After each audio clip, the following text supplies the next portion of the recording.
जय हिंद दोस्तों। तो आज हम देखेंगे 8 मंथ के लिए स्ट्रेटजी, यानी 8 महीने के लिए हमने रणनीति एक बनाई है। जो भी एस्पिरेंट्स 2024 में यूपीएससी सिविल सर्विसेज का एग्ज़ाम देने वाले हैं तो ध्यान से देखेंगे।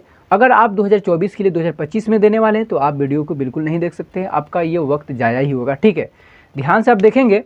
पहले नंबर अगर हम बात करें पहले यानी कि अक्टूबर का और नवंबर, यानी लगभग 1 से लेकर ये 2 महीना हमारे पास ये टोटल होता है 60 डे। ठीक है, इसमें आपको क्या करना है, इसमें आपको लेकर चलना है प्रीलिम्स। ठीक है, प्रीलिम्स प्रिपरेशन समझिएगा ध्यान से, यानी कि अक्टूबर नवंबर में आप प्रीलिम्स की तैयारी के लिए आप सबसे पहले इसमें काम क्या करोगे। पहला इसमें आपको काम करना है कि सिलेबस, अंडरस्टैंडिंग द सिलेबस, यानी कि आप अगर समझना ध्यान से, अगर सिलेबस जो होता है, सिलेबस किसका, प्रीलिम्स का और किसका, मेंस का। ठीक है, प्रीलिम्स मेंस का आपको पहले सिलेबस पे जाना पड़ेगा और लगभग हमें 5 दिन यहाँ देना है। कितना दिन, 5 दिन। अगर आपने 5 दिन दे दिया तो समझ लीजिएगा आप अगर सिलेबस एक बार देख लेते हैं ना, और कभी आप किसी कारणवश आपसे यूपीएससी नहीं निकल पाता है तो सेकंड स्टेज में आपको सिलेबस उतना ध्यान से नहीं देखना पड़ेगा, और सिलेबस मस्ट इम्पोर्टेंट है, याद रखिएगा। दूसरी चीज़ हम लेकर आए हैं एनसीईआरटी बुक, एनसीईआरटी बुक। ये क्या करना है सर, एनसीईआरटी बुक में 4 ऐसे सब्जेक्ट आते हैं। एक आता है हिस्ट्री का, दूसरा आता है पॉलिटी का, तीसरा आता है जियोग्राफी का और एक आता है इकोनॉमी का। समझिएगा ध्यान से, ये 4 सब्जेक्ट ऐसे होते हैं जो आपके यूपीएससी के प्रीलिम्स हो मेंस में उसकी बहुत ज़्यादा भूमिका होती है। आपने अगर एनसीईआरटी को अच्छी तरीके से, आपके पास 60 दिन है, 60 दिन आपके पास दिन का समय है, यानी 60 डेज है, और 60 आप दिनों में आप एनसीईआरटी बुक को हिस्ट्री पॉलिटी इकोनॉमी को पढ़ सकते हो। आप याद रखिए क्लास 6 से 12 आपको नहीं पढ़ना है, सिर्फ आपको क्या पढ़ना है, अगर आपको पॉलिटी देखे तो 9 से शुरू करें, अगर आपको इकोनॉमी देखे तो सिर्फ 11th का आप पढ़ लें और कुछ अब नहीं करना है। अगर हम बात करें ज्योग्राफी का तो आप 9, 10 से शुरू कर सकते हैं, नीचे 6, 7, 8 छोड़ दो अगर आपका बेसिक ठीक है तो। अगर आपका बेसिक भी कमज़ोर है ना, आप यूपीएससी दे रहे हो तो मेरे बात का बुरा मत मानना, उससे बिल्कुल नहीं निकलेगा, क्योंकि आपके पास मैंने स्मार्ट ये स्ट्रेटजी बनाई है। मैंने आपको 2 साल 3 साल के लिए कोई 5 वर्षीय योजना मैंने नहीं बनाया है। मेरे बात आपका बुरा लग सकता है लेकिन मैं ये हकीकत बताता हूँ। तीसरी बात क्या करना है, तीसरा ऑप्शन है आपके पास news reading, newspaper read करना है आपको। ठीक है, द हिंदू उठा सकते हो,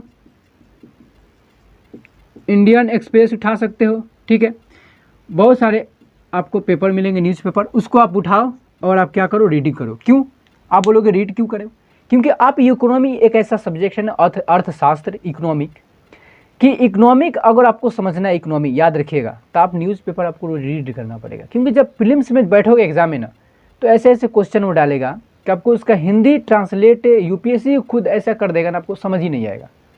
इसलिए आपको इंग्लिश पे पकड़ होनी चाहिए, द इंडियन एक्सप्रेस या हिंदू आपको पढ़ना ही पड़ेगा, उसको रीड रोज करना पड़ेगा। या आप याद रखिएगा बिना कंपलसरी, या मेंस में इंग्लिश कंपलसरी, आपको बिना पास अगर आप उसमें नहीं करते हो तो आपका कॉपी चेक नहीं होगा मेंस का, ये भी याद रखिएगा। इसलिए आपको इंग्लिश पे थोड़ी मोड़ी पकड़ होनी चाहिए, लगभग 25%। अगर आगे बात करें तो जब आप क्या करो, जब आप ये एनसीईआरटी कवर कर लो, ध्यान समझना, तो एनसीईआरटी कवर करने के बाद प्रीलिम्स टेस्ट देना शुरू करो, यानी प्रीवियस ईयर क्वेश्चन उठाओ, पीवाईक्यू प्रीवियस ईयर क्वेश्चन उठा करके उसको दो। फिर आपको अंदाज़ा लगेगा कि आपने क्या, आपको पता चलेगा कि इसमें बहुत सारे क्वेश्चन पूछे जाते हैं। ठीक है, मैंने ये पहला बताया, यानी आपको लगभग 2 महीने 60 दिनों में ये काम कर लेना है।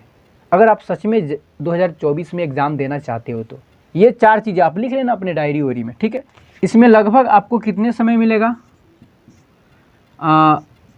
इस महीना में आपको 3 से 5 महीना, 3 से 5 महीने मतलब आपको दिसंबर मिलेगा, बोलेंगे मिलेगा, जनवरी मिलेगा, फरवरी मिलेगा, इतना महीना आपको मिलेगा इसमें, यानी कि 90 दिन।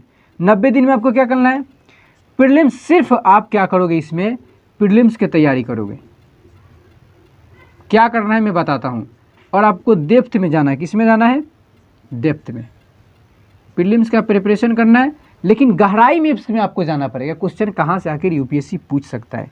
पहले चीज़ मेरा याद रखना, आपको पॉलिटी, कौन सा? पॉलिटी और इकोनॉमी पे आप बिल्कुल फोकस करोगे और इसका नोट्स भी बनाओगे। ठीक है, क्या करोगे? इसका नोट्स भी बनाना है और आपको क्या करना है? नोट्स भी बनाना है और आपको इसको बढ़िया से रीड करके पढ़ना है। पहला चीज़ पॉलिटी और इकोनॉमी को बहुत ही ध्यान से पढ़ो, बहुत ध्यान से। पहले चीज़ आपके पास 90 दिन इसमें समय मिलेगा। स्मार्ट वर्किंग, सिलेबस अपने पढ़ा, सिलेबस के अकॉर्डिंग आपको पढ़ना है। सब चीज़ें नहीं पढ़ना है। याद रखिएगा मेरे भाई, यूपीएससी ने सिलेबस बहुत बड़ा रखा है, लेकिन कितने साल से ऐसे ऐसे टॉपिक जहाँ से क्वेश्चन पूछे ही नहीं जाते हैं, और कुछ ऐसे हैं कि जो हर साल उसमें से टॉपिक्स में क्वेश्चन आते हैं। तो ये भी हमें ध्यान देकर चलना पड़ेगा। ठीक है, अगर हम नेक्स्ट बात करें, दूसरे नंबर पे बात करें, तो हमारे पास आता है एक इन्वायरमेंट। आपको पता है environment and ecology. Environment ecology से क्वेश्चन बनता है मेंस में, सॉरी प्रीलिम्स में बनता है। तो यहाँ से भी आप बहुत गहराई से ध्यान से आप क्या करो तो स्टडी करो। तीसरा नंबर चीज़ आता है हिस्ट्री से और आपके पास आएगा जियोग्राफी से। यहाँ से भी नोट्स बनाओ और पढ़ो, नोट्स बनाओ पढ़ो, नोट्स बनाओ पढ़ो। अगर क्लास नोट्स है तो समझिए आपके पास जो लास्ट में जो समय बचेगा ना, वो आपके लिए बहुत ही हेल्पफुल होगा। तीसरा नंबर में चौथा नंबर आएगा। चौथा नंबर क्या आएगा? तो करंट अफेयर्स। करंट अफेयर्स, आप करंट अफेयर्स देखते चलो। अगर आप मान के चलो आप करंट अफेयर्स नहीं देखोगे तो आप चूक जाओगे ना, क्योंकि रीड आप तो न्यूज़पेपर रीड कर ही रहे हो, लेकिन करंट अफेयर्स जब आप मैगजीन देखना शुरू कर दोगे तो आपको क्या होगा? करंट अफेयर्स में इकोनॉमी से, आर्ट एंड कल्चर से, आपका हिस्ट्री से, ज्योग्राफी से, पॉलिटी से, सारे के सारे करंट अफेयर्स, इंटरनेशनल रिलेशन, ये सब इसी में मिला करके आपसे क्वेश्चन पूछ देगा यूपीएससी। अब क्या करोगे?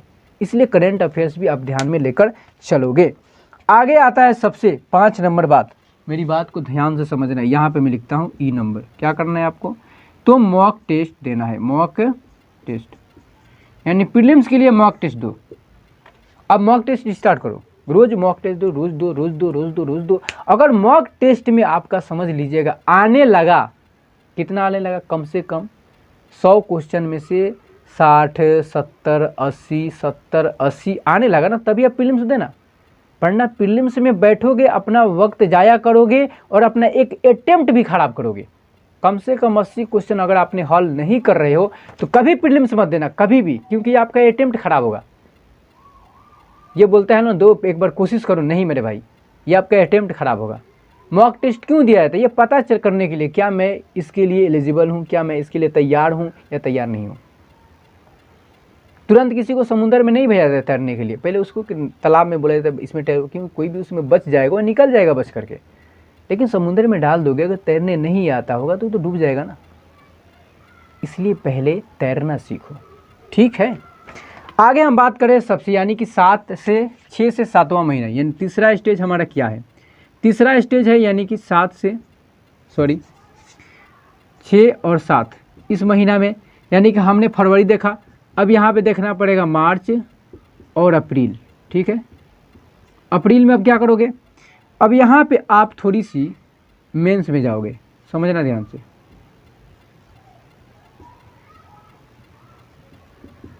अगर किसी ने शुरू से पढ़ा है, अगर आज से लगभग पढ़ रहा है, बहुत दिनों से तैयारी कर रहा है, तो इसके लिए स्ट्रेटेजी रामबाण की तरह काम करेगा। क्यों करेगा? क्योंकि मान के चलिए उसने प्रीलिम्स निकाल भी लिया, मेंस की तैयारी नहीं कर रहा है, तो फिर क्या फ़ायदा प्रीलिम्स निकालने का अवार्ड जीतना थोड़ी ना, हम नौकरी लेना है ना, हमें आईएएस बनना है। तो आपको क्या करना, जीएस पेपर 1 याद रखेगा। इसमें आपको 6 से 7 पूरा ऐसे वैसे निबंध उबंध जो होता है ना, आपका इथिक्स, ये नहीं देखना है अभी, ऐसे छाट दो, निबंध छाट दो। आप इथिक्स जो है, नीति शास्त्र, इसको अभी हटाओ, सिर्फ आपको जीएस 1 पे ध्यान दो। इसका नोट्स बनाओ, क्या करो? नोट्स बनाओ, इसको पढ़ो। जीएस 1 में जितने भी सब्जेक्ट आते हैं सबको पढ़ो और नोट्स बनाओ। और फिर क्या करो? फिर क्या करना है आपको? आंसर राइटिंग करना है। ठीक है, दूसरा नंबर जीएस 2 में जो है वो पढ़ो, नोट्स बनाओ। आंसर राइटिंग करो। GS 3 में क्या है, नोट्स बनाओ, आंसर राइटिंग करो। और GS 4 में तो इथिक्स है, तो आप नोट्स बनाओ और आंसर राइटिंग करो। लेकिन मैं कहूँगा अभी GS 4 रहने दो, थोड़ी सी पढ़ो, आंसर राइटिंग से नहीं भी करो तो काम चलेगा। लेकिन ये 3 जो सब्जेक्ट होते हैं ना, ये आपके प्रीलिम्स के लिए रामबाण की तरह काम करते हैं। मैं क्यों ये कर रहा हूँ, आप मॉक टेस्ट देते रहो, करंट अफेयर्स पढ़ते रहो, ये सब तो पढ़ लिया ना आप, फिर आप गहराई से थोड़े से डेप्थ में जाओगे, क्योंकि आप मेंस की तैयारी करना चाहते हो। तो आप जब ये पढ़ोगे ना, तो आपके लिए प्रीलिम्स की भी मदद मिलेगा ये, तो ये आपके लिए बहुत ज़रूरी है, ठीक है। चौथा नंबर मेरे पास बात आता है, क्या आता है, अब आता है रिवीजन की बारी, क्योंकि अब आ गया मई, अब हमें पास 20 डेज या 25 डेज बचा होगा। तो इसमें आपको खूब रिवीजन करना है, समझ लेना ध्यान से, खूब रिवीजन, मन भर, जितना आपके पास टाइम है, 10 घंटा, 12 घंटा, 15 घंटा, खूब रिवीजन करो, खूब रिवीजन, खूब प्रैक्टिस करो, अपने आप को, स्ट्रेस को मैनेजमेंट करो, अपने आप को हेल्दी रखो, स्वस्थ रखो, क्योंकि आप बीमार पड़ जाओगे इस जर्नी में, कहीं भी ज़्यादा खा लोगे या कुछ ऐसा खा लोगे, बीमार पड़ जाओगे, जंक फूड जितने भी होते हैं, तो क्या होगा, आपका 2-3 दिन तो पढ़ाई क्या होगा, अब्सेंट हो जाएगा। जब आप रेगुलर नहीं रहोगे, जो बोला जाता है ना, कंसिस्टेंस अब नहीं बना कर रखोगे, कंसंट्रेट अपने पढ़ाई के प्रति नहीं रहोगे, तो क्या होगा, 2-4 दिन लगा हो, यानी इसमें से घट जाएगा आपका। 8 महीने आपके पास है, आतरी के 24, 240 दिन, अब इसमें से घटते जाएगा, 40 दिन ऐसे ही निकाल दोगे, 2 से दिन बचेगा, निकलेगा नहीं निकलेगा। एक एक दिन आपके लिए इंपॉर्टेंट है। मैंने जो भी चीज़ बताया ना मेरे भाई, आप एक एक चीज़ को नोट कर लेना, आप तैयारी करना, स्मार्ट वर्किंग, जैसे मैंने बताया, मैं लिख कर देता हूँ, ऐसा हो नहीं सकता कि आप UPSC नहीं निकाल सकते हो, ज़रूर निकालोगे। मेरी कामना आपके साथ बहुत बहुत है, और आप एक दिन आगे बढ़ो, और good luck with your UPSC 2024 preparation. आपका भविष्य उज्ज्वल हो, और अब 2024 में UPSC क्रैक करो, और 25 में जा कर के IAS बनो, इंटरव्यू दो, मेरी यही कामना है। दोस्तों चलिए हम फिर मिलते हैं नेक्स्ट वीडियो में, तब तक के लिए जय हिंद।